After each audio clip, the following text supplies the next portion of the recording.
What is going on, everybody, and welcome back to the Underdog Podcast. Today, I am unveiling my mock draft 1.0. It is draft season. We're all excited for it, so I figured that I would start the party a little bit early and do my mock draft 1.0. Now, a disclaimer before we start this video, this is not a predictive mock draft. This is not what I think is going to happen. I am putting myself in not all 32 teams of a first-round pick, but all 32 teams as the GM, what I would do in this scenario. That is what this mock draft is, not a predictive mock. And I've also not watched film on all of these players, so I can't give like a full eval, but I've watched it on a few. So anyways, let's get right into this with the number one overall pick, which is currently owned by the Chicago Bears. I'm just going to be honest with you, the Chicago Bears are not making this pick. They're trading this pick because they can get a absolute crap ton of value for this pick. So we're going to look at two teams. We're going to look at the Houston Texans and we're going to look at the Indianapolis Colts. And there is a player on one of those teams that is vocally asked to be traded. And as the Chicago Bears GM, I am looking for anybody and everybody to improve this team because they need a lot. So you got a young quarterback in Justin Fields who showed a lot of promise last year. So we're going to go to the Houston Texans and say, hey, you're going to give us Brandon Cooks and a couple of other picks, and you can come up to number one and you can take Bryce Young. And that's exactly what we're going to do. So the Houston Texans are going to send the second overall pick, the 33rd overall pick in the second round, and a 2024 second round pick. So they get to keep the 12th overall pick. And then they will also send Brandon Cooks to the Chicago Bears for the first overall pick. I think it's a fair trade. I think it's one that both these teams should make because the Houston Texans need a quarterback in Bryce Young, and the Bears need more picks, a lot more players to make that roster good, and they need a wide receiver to help Justin Fields. So now you got Justin Fields, Brandon Cooks, Chase Claypool, and Darnell Mooney. That's not a bad receiver group at all. From the Texans' point of view, I think this is the obvious move. I think you could stay put at 2 and take a Will Anderson or take a Jalen Carter and then, take a quarterback at 12. But I just think if you do it this way, that you are able to solidify that quarterback that you have going into the future. You know who you're going to pick. It's Bryce Young all day, every day. He's a phenomenal player, and it's a once-in-a-lifetime opportunity for the Texans to be able to get a player of that caliber. So then the Bears at number 2, I think you got two options. It's Will Anderson or it's Jalen Carter. So I think Jalen Carter is personally the best player in this class, although you could say that edge is the more valuable position, but I think finding a really, really good interior guy is harder, I think, in my opinion, than finding a really good edge guy. So I'm going to take Jalen Carter here. And the Bears, D-line in general, edge, interior is awful. Jalen Carter immediately becomes the best player in that room. Look at that team. They have, Justin Jones, Travis Gibson, Dominique Robinson. I mean, it is a bad D-line room. So you bring Jalen Carter in here. It gives Matt Eberflus a piece to work with from front to back. So, and he is able to be really versatile as well. I think you could put him on the edge in the run game and then move him inside in the pass game as well to rush the passers. So gives them a versatile piece there on the D-line. Arizona Cardinals, look, this pick is pretty obvious to me, especially with the hire of Jonathan Gannon. By the way, I will be doing a head coaching higher grade video probably sometime early next week. This team is going to be awful next season. I mean, they might be the worst team in the NFL next year with Kyler uncertainty when he's coming back. I didn't like the Jonathan Gannon hire, spoiler alert, but this is a no-brainer pick. You pick Will Anderson. He's the best player on the board. They don't have any pass rush at all. They traded away Chandler Jones last season. J.J. Watt has retired. They got some production from guys like Zach Allen, but he's a free agent. So they really need somebody to come in there and rush the passer, so they're going to take Will Anderson here. Then at number 4, another kind of easy pick here It's quarterback. It's just who I think that the Colts need a quarterback to play now. So that really, for me, somewhat rules out Anthony Richardson, although I think he could play right away, but I think you would rather have him sit. So I'm going to go with C.J. Stroud here. I think he's the better of the two play now options between him and Will Levis. I will say, I think I said it in the quarterbacks video that I think Stroud does have a little bit of work to do. I think that he's not a perfect prospect by any means, but I think he can come in there. He'll give you a high floor at quarterback right away, which is really what they need. If he can play mistake-free football and they can get him another weapon or two on the perimeter there in free agency, I think that the Colts could be back in the playoffs in 2023. It is a loaded AFC, though, so it'll be tough, but I think Stroud will be in a good situation there from day one. Moving on to the number 5 overall pick, we have the Seattle Seahawks here. I've seen a lot of people go quarterback with this pick, and I'm just going to be honest with you. I hate it. I don't think they should go quarterback at all. I thought Geno Smith was absolutely phenomenal. He was my vote for MVP. And people are like, that's crazy, but when you look at it this way, the Seattle Seahawks, I had them as the worst quarterback room in the NFL starting the year. I thought it didn't matter if it was Geno or Drew Lock, they were the worst quarterback room of the year. I had them as a top 3 to 5 pick coming in the year. I think everybody had that. And they were in a division with the Super Bowl champion LA Rams and the San Francisco 49ers, who made the NFC Championship game, and the Arizona Cardinals, who made the playoffs. So their other 3 guys in the division made the playoffs, and they managed to make the playoffs, and Geno Smith played awesome. He was one of the better quarterbacks in the league. This team needs help, and I think there's a couple different ways you could go. I think receiver, I think it's a little too early for that, though. And then I think defensively, they need a lot of help still. I'm going to take Tyree Wilson here from Texas Tech. You know, grabbing another edge. I think Darrell Taylor's a solid player. They don't really have anybody next to him. This gives Tyree Wilson, a good, foundational defense to go to. I think that Pete Carroll does a good job at teaching, defense. However, they have been poor scouters in the past of, the D-line position. I think we can look at the LJ Collier pick in the second round. We can look at the Boye Mafe pick last year. So there's a lot of, room for Seattle to screw this pick up, in my opinion, because they're not always the best at scouting this position. But I think Tyree Wilson can both play the run and he's a good pass rusher. It would give them a high floor player right away and a guy that can immediately bring some energy to that defense. Then we move to the number 6 overall pick, which is the Detroit Lions here.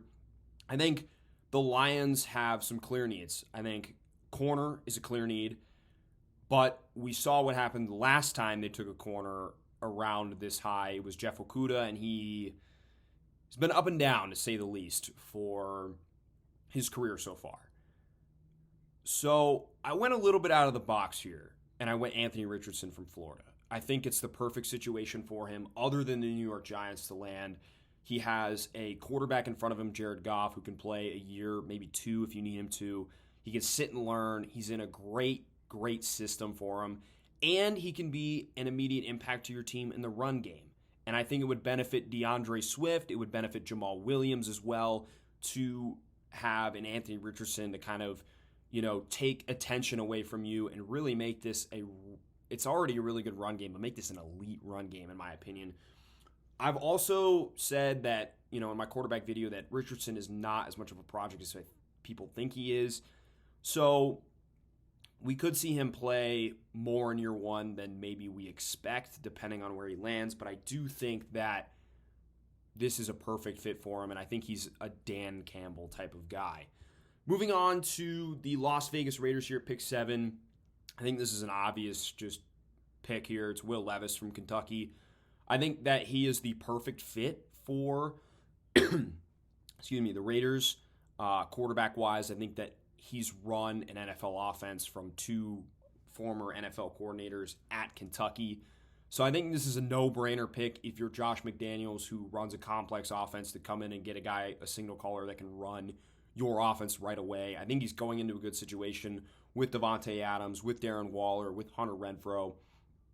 So I do think that the Raiders could compete next year at a decently high level. I don't think they'd be a playoff team, but the other direction they could have gone was O-line. I just think that we don't know anything about their quarterback scenario right now other than the fact that you have Jarrett Stidham and Derek Carr has been released. So I think that at this point in time, I would take Will Levis because he's the biggest need on their team. And that offensive line is a little bit better than people give credit for. Then we move on to the number 8th overall pick here with the Atlanta Falcons, who I think have a clear need at defensive line. I think Grady Jarrett is a phenomenal player. Arnold Ebiketie was a great pick last year in the second round, but you need a guy to pair with him, and I think that would be Myles Murphy from Clemson. And I think people are all over the board on Myles Murphy a little bit here, but I do think he's going to be a good pro. I think that there's kind of comps to him out there with the Cleveland Farrell stuff, and I don't really buy it. I think he's got more burst. He is a good run defender like Farrell was coming out, but I think he has more upside as a pass rusher. And I think that with Atlanta being the second worst team in terms of sack total last season, I think they had 21, to only Chicago is horrendous. I think you need to be able to rush the passer to create pressure on the quarterback and force turnovers so that you're not on defense all the time, and I think that Myles Murphy can come in here and do that for the Atlanta Falcons. So moving on to the 9th overall pick, we have the Carolina Panthers. And I think that in this spot, the Carolina Panthers don't need a lot, in my opinion. I think they're maybe a quarterback and, a draft class away from competing. I think that this roster is actually really good. Their defense is great. They just brought in Ejiro Evero. I don't think you need anything on that side. I think their offensive line could use upgrades, but I think it's too early because I think you have both tackle spots solidified. So the only upgrade you're making there is interior. And the only guy that's really a first-round pick at this point is Osiris Torrance, and it's too early for him, in my opinion. So we're going to trade back with a team that has a hole at tackle, and that's kind of the prime spot for these guys to go in this draft with the New York Jets. So the New York Jets are going to trade up. They're going to give the 13th overall pick in the first round, the 74th overall pick in the third round, and a 2024 fifth-round pick to move up 4 spots here to draft Peter Skoronski, tackle from Northwestern. Now, I haven't gotten into the offensive line yet, but Skoronski is your prototypical tackle. And, the Jets took Mekhi Becton, 2 or 3 years ago in the first round, and he has not been able to stay healthy at all. George Fant has played good for them. Same with Chumi Doga, and I liked Max Mitchell last year from Louisiana Lafayette, but they need a guy there that can just start and be the guy.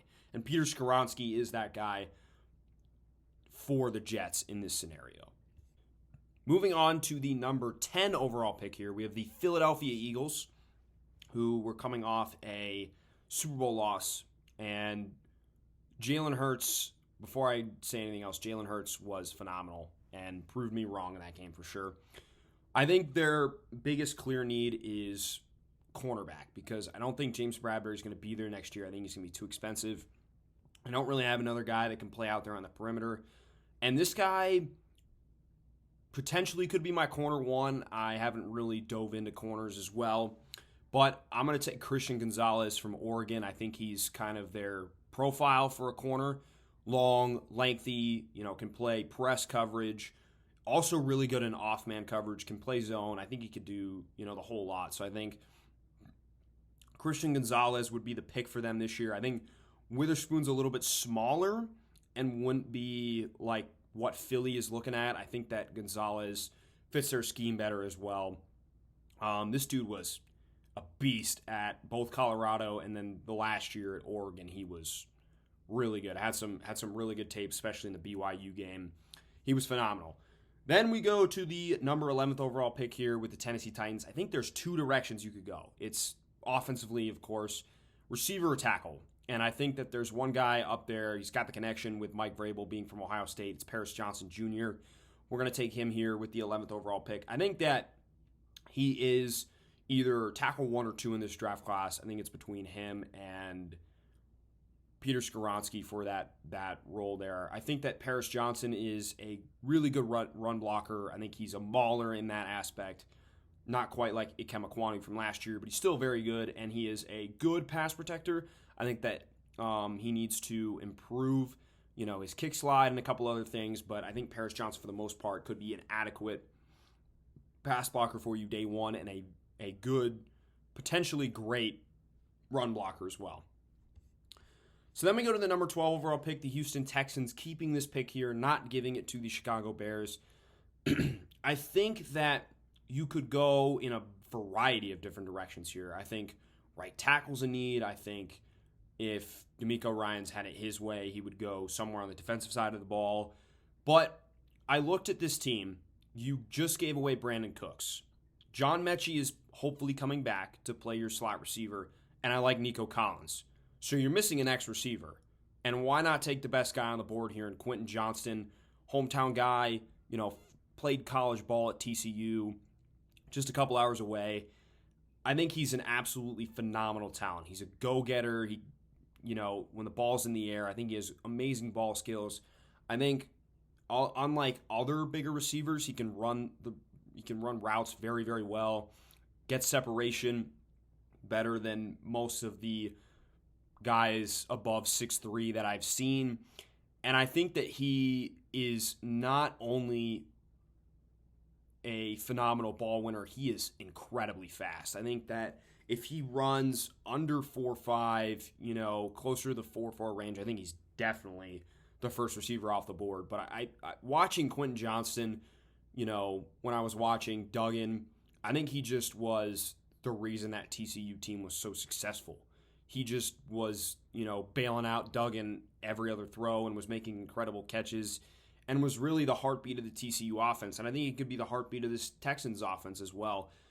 Coming in here and playing with Bryce Young day one, with John Mechie and Nico Collins, I think it'd be a solid receiving group. It'd be a young one, and the Texans would be a fun team to watch. So now we have the number 13th overall pick, which is the Carolina Panthers, who traded back with the New York Jets. So, like I talked about earlier, I think that Carolina is one, quarterback potentially and a draft class away from being a NFC contender. But what did they trade away last year? It was a running back. It was Christian McCaffrey. So we're going to replace him here with Bijan Robinson. And I know that kind of sounds out of left field. But if you think about it, if you look at the Panthers offense, they have a decent O-line. Tackle solidified. I think it's too early to take interior offensive line, which is the only piece you could upgrade. And I thought for the most part those guys played well last year. Receiver, I think you're good. You got DJ Moore, you got Terrace Marshall, Laviska Shenault, and a couple other guys there. I think running back is the big hole in the offense. I think you could win in an offense with Sam Darnold. I honestly think you could. And you get an elite talent at running back in Bijan Robinson that basically just replaces Christian McCaffrey seamlessly. I don't think he's as good of a receiver as McCaffrey is, but I do think that he is a more explosive runner, and he has the potential for big plays in the run game for you immediately. And I'm not saying that like Deonta Foreman and Chuba Hubbard were bad, but this gives you a clear upgrade at the running back position. Your defense, I think, is already really solid. I don't think there's anybody there that if you take, you need to have. So I think Bijan Robinson is really the best pick here for Carolina. You traded back, so you didn't take him at 9. You collected some more picks, and you take a guy here that's going to be an immediate impact for you in a weak NFC South, not to mention. So then at number 14, we have my New England Patriots. I think there's 4 clear options here. There's Jordan Addison, gives you a legit wide receiver 1. I think it's probably a top 3 need for the Patriots. Broderick Jones, the tackle from Georgia, which would actually give you a starting tackle, which the Patriots is probably their biggest need right now because Isaiah Wynn is probably gone. We don't know if Trent Brown's back, and Connor McDermott is also a free agent. We don't know if he's coming back. Devin Witherspoon, who I think is the best player of these 4, would give you a legitimate perimeter corner, if Jonathan Jones doesn't come back or whatever. And then Brian Branch is your replacement for Devin McCourty. I went with Broderick Jones because I felt like it was the biggest need for the New England Patriots. So I went Broderick Jones. I think he is undersized for a tackle. I think similar to Isaiah Wynn, but I think he's just a much better player coming out than Isaiah Wynn was. I think he's a really good pass protector. I think he only allowed like 9 pressures this season at Georgia, and I think he allowed 1 sack, maybe, which is absurd. And the Patriots need better pass protection at tackle. I think that was the biggest problem last year was penalties, and I think Broderick Jones was one of the least penalized tackles last year and pass pro, and it wasn't great. Moving on to the number 15 overall pick here, we have the Green Bay Packers. And everyone is mocking skill position to the Green Bay Packers, more specifically tight end Michael Mayer. I'm not going to do that in this scenario. I think that the Packers have an adequate receiving core. I like Christian Watson and I like Romeo Doubs, and the only guy you're taking here is a guy to play in the slot because I think Doubs and Watson are more perimeter guys, and I just don't know about taking JSN in this spot. But you do have a clear hole in the back end at safety because Adrian Amos is a free agent, and he probably had the worst year of his career. And Darnell Savage regressed tremendously, and he may not even start next season. So we're taking Brian Branch from Alabama, who's a really versatile safety, can play, 1 high, can play 2 high, he can play in the box. He could play slot corner. He could be a dime linebacker. I think Brian Branch is a super versatile piece for this defense that hopefully Joe Barry can use because, let's face it, he's not the best defensive coordinator, but I think that this is probably their biggest need on the team. If you're looking in the mirror and being honest with yourself, Packers fans, I know you want Michael Mayer. I know you want a receiver, but I really think that Brian Branch is the best pick for this team. Moving on to the Washington Commanders here, I think the obvious answer is corner. I think you traded away William Jackson, who wasn't great last season. You have Benjamin St-Juste, who's, on the field, off the field with injuries. Kendall Fuller was awesome last season, so you need somebody to kind of pair with those two guys. I went with Devin Witherspoon from Illinois. I think that he has the best man technique out of anybody in this class. I think in press man, he allowed 1 catch, I think, for the entire season for 2 yards, which is crazy. I mean, when I was watching Aiden O'Connell versus Illinois, I couldn't help but watch Witherspoon simultaneously, and he was just his technique is he's in the hip pocket of receivers all the time. It's he sticks like glue to them. It's crazy. So Witherspoon, I think, would be an immediate starter, immediate impact for this team, and really, really help out a secondary for Washington that was under siege last year for sure. Then we move on to the number 17 overall pick here with the Pittsburgh Steelers. I think that a lot of people are going to point to this and go O-line. But there's not really a tackle here that I would take at 17. And you could take Osiris Torrance, but I opted to take another need that I think Pittsburgh, you could argue is, I wouldn't say you could argue it's more of a need, but it's equal, is corner. I went Cam Smith from South Carolina. He's a bigger corner. It's kind of Mike Tomlin's wheelhouse. He was known as a defensive backs coach before he got that opportunity as a head coach in Pittsburgh.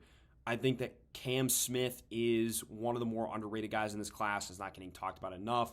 I think that he could be the first corner off the board. He's got length. He's good in press. More of a zone cover guy, which is what Pittsburgh likes to run. They like to run zone coverage. So I think that he could be an instant scheme fit, an instant impact for this team that had Akella Witherspoon as their number 1 corner last season and Levi Wallace as their corner 2.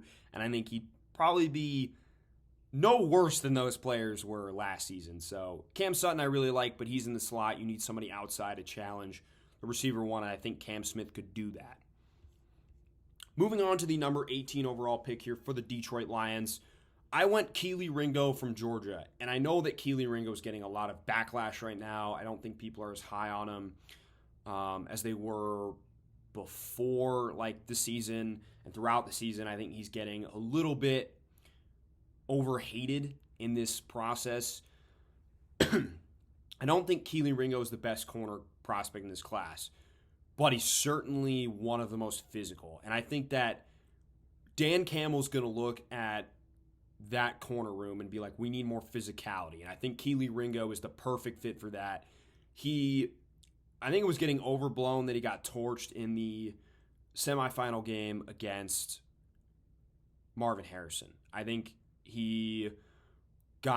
Harrison caught like 3 passes on him, and they weren't really Kelee Ringo's fault. I think the touchdown was a scramble drill from Stroud, and he was covering him for like 7 seconds, and they finally got open. And you can't always cover a guy for 7 seconds. So I think that Kelee Ringo, he'd fit right into this team with that physicality mentality that they have, and would just be an immediate upgrade over Jerry Jacobs, who was starting out there last season, because Oruwariye had a terrible year, and even though Okudah started off strong, he kind of tailed off towards the end of the season, so I think it would add depth to this corner room nonetheless.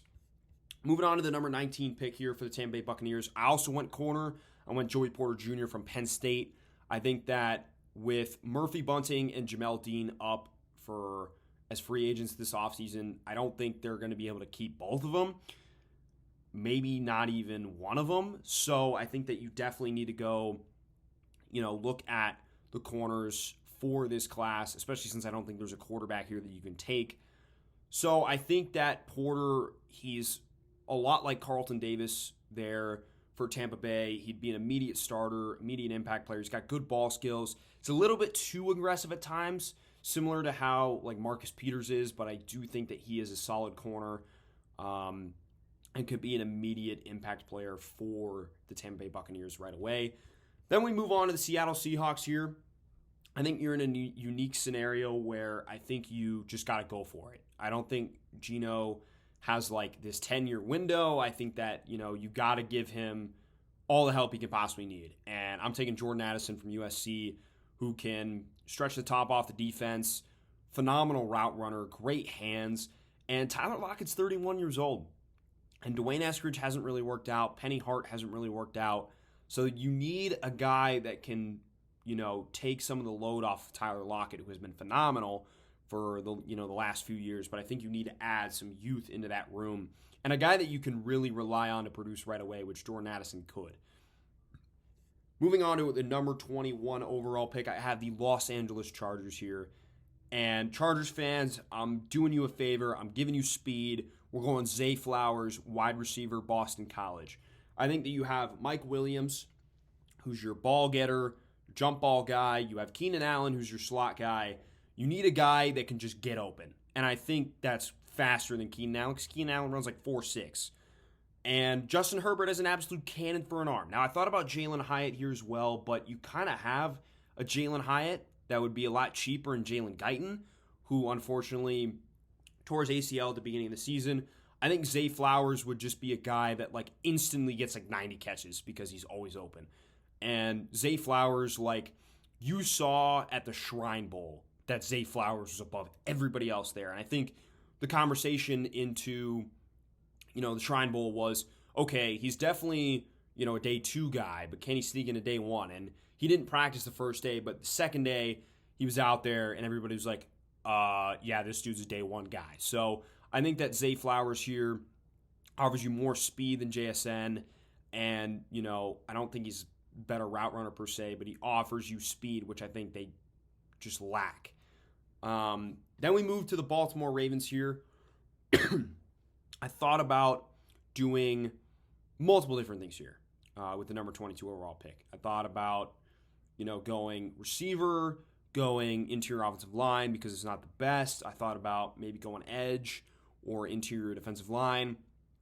Ultimately, I settled on corner because I think that their corner depth last season was very depleted. Marlon Humphrey got hurt. Marcus Peters got hurt. They're playing a lot of different guys, and they need more talent there. I think that, Marcus Peters is, could be back this offseason. We don't know. He's a free agent. And I like Jalen Armour-Davis, but you need another guy there. So we're taking hometown from the University of Maryland, Deonte Banks, who is not on a lot of people's radar, but I think eventually he will be up here. He's very, very good. Really good technique, really good in press coverage. He's got that like Baltimore Raven mentality that we always talk about. Toughness, I think, is like the best way to describe Deonte Banks. He's not the biggest dude, but he's going to be physical with you, and he is tough as nails.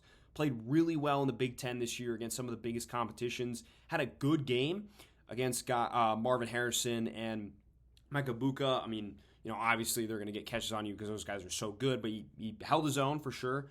So I think that this is a really good pick here for the Baltimore Ravens to get some of that depth back in the corner room. So then we go to the number 23 overall pick here with the Minnesota Vikings. I thought about going receiver because I think that that's a big need for them. But edge to me is a bigger need. I think you have Zadarius Smith and you have Danielle Hunter, and those guys are both injury prone. They managed to stay healthy this year, but I think you need some youth in there because those guys are not necessarily the youngest guys in the world. I think Zadarius is like 32 or 3, and Danielle Hunter's around the age of 30. So we went with a guy that's going to need some work, and he won't have to play a ton right away in Lucas Van Ness from Iowa, who has been rising up the boards very fast. I've seen him go in the top 10. I've seen him kind of go back in the first round, early second. But I do think Lucas Van Ness has a lot of tools. If he can develop a pass rush plan and some more moves, I feel like he could be a stud one day. I think he's going to be like a hustle player right away, similar to like kind of what we thought about Aiden Hutchinson, a less polished version of him, but a hustle player in the run game for sure. I think that he will get, significant playing time being the edge 3 or 4 here right off the bat for Minnesota. And then we have the Jacksonville Jaguars with the number 24 overall pick. I think that Jacksonville, the first instinct for me was to go defense. But then I thought about it. I was like, you got a really, really good offense here. You don't know if Evan Ingram's coming back. Let's get a tight end for this team in case Evan Ingram doesn't come back. Because I think he's going to ask for a lot of money, and I don't know if Jacksonville's going to pay it to him. So the obvious answer was Michael Mayer, but I just thought there was a guy that had a better fit to this team and was more like that Evan Ingram type player. It's Dalton Kincaid from Utah, who is super, super athletic, great hands. He's fast. He can block a little bit. That's not like his strong suit, but I think he could be really, really good for this team. And it just gives Trevor Lawrence another weapon to throw to. He's already going to have Calvin Ridley coming back off suspension. Why not give him another piece here in Dalton Kincaid, pending that Evan Ingram leaves in free agency? So then we go to the New York Giants here, and we don't really have to talk about what they need. It's receiver because they were throwing at Darius Slayton, Isaiah Hodgins, and Richie James.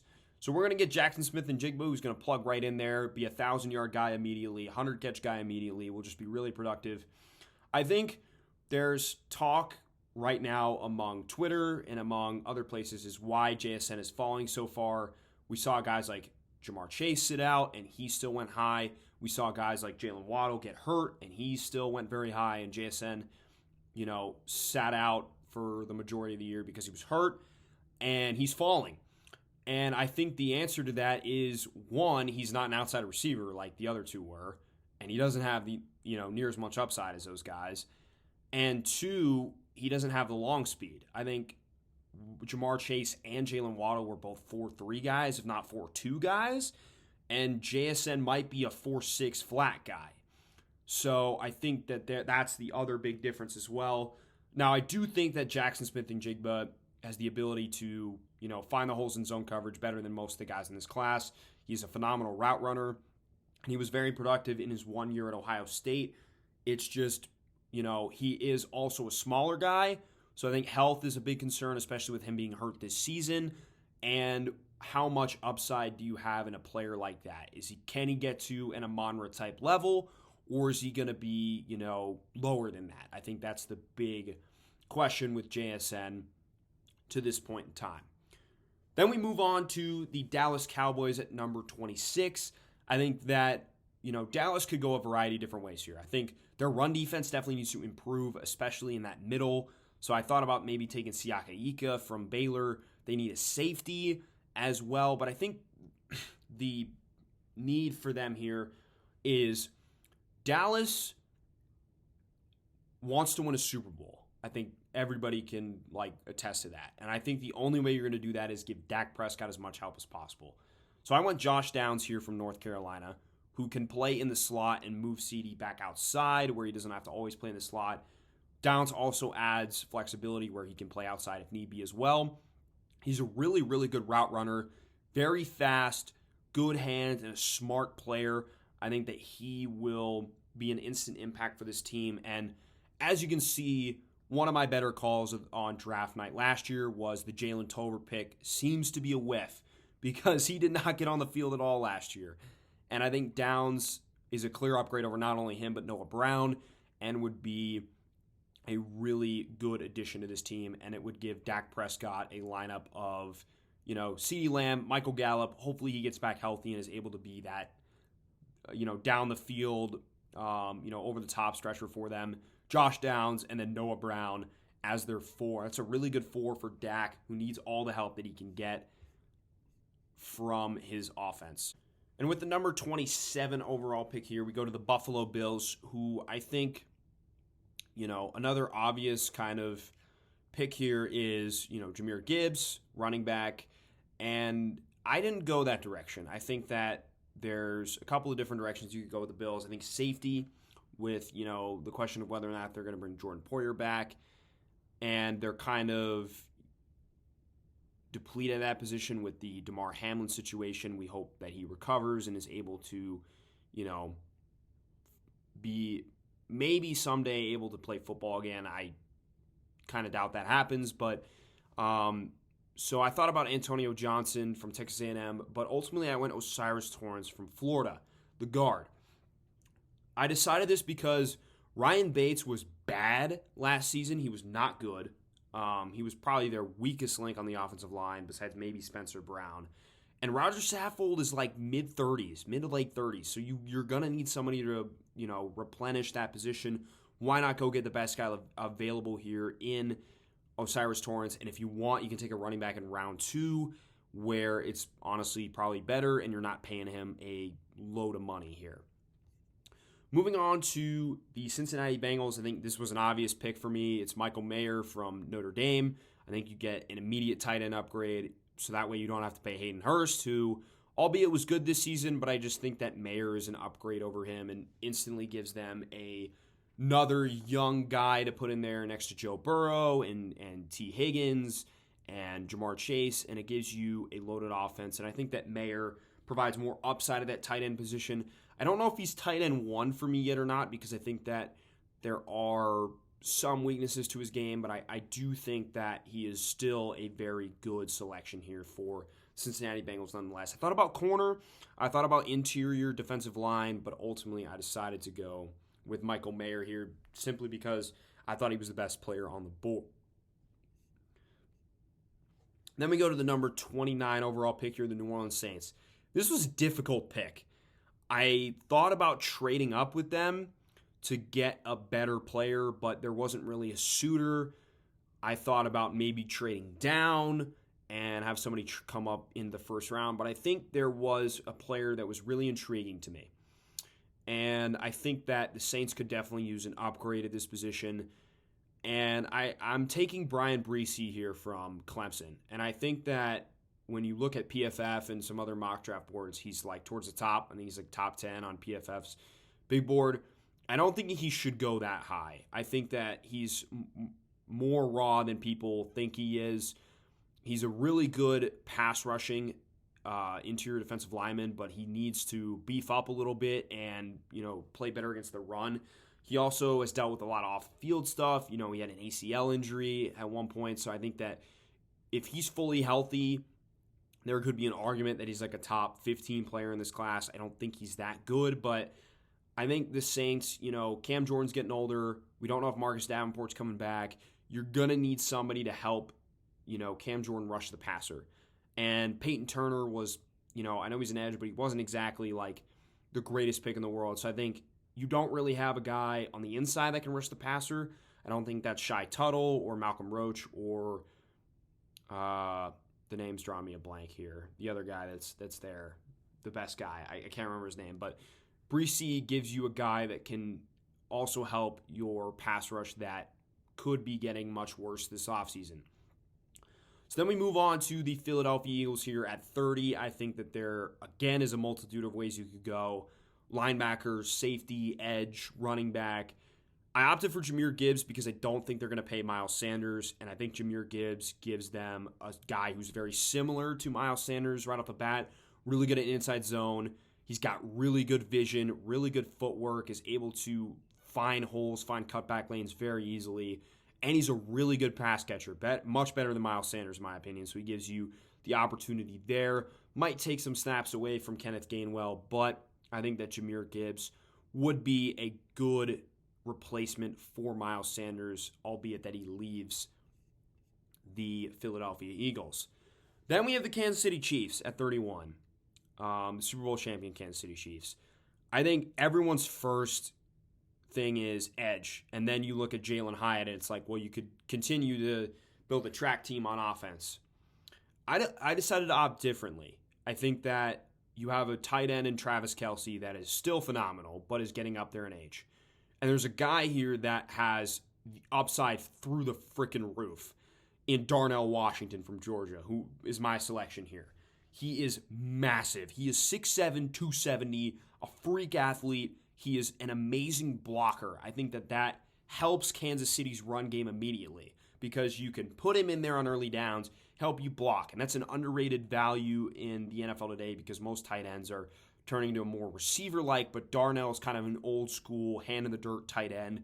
I also think he has good upside as a receiver. He wasn't super productive in college, albeit he was like behind Brock Bowers, essentially, and didn't really play a whole lot his first season, so he was kind of there with Brock Bowers. And then they also had, George Pickens there last year. They have a bunch of other guys there this year, so he wasn't super productive, but I still think he would be a really intriguing pick here for Kansas City, and I think that Andy Reid, the clever offensive mind that he is, could draw up some incredible plays for Darnell Washington. He could be a, 30-catch guy his rookie year and eventually take over for Travis Kelce when he does decide to retire. So that is the end of my mock draft 1.0. What do you guys think? Let me know where I screwed up, what I got right down in the comment section below, what you would have done for your favorite team. Probably going to be putting these out like every 2 weeks. I think is probably a good amount of time for them. Every week I think is a little bit too much. I think every 2 weeks, maybe every 3 weeks.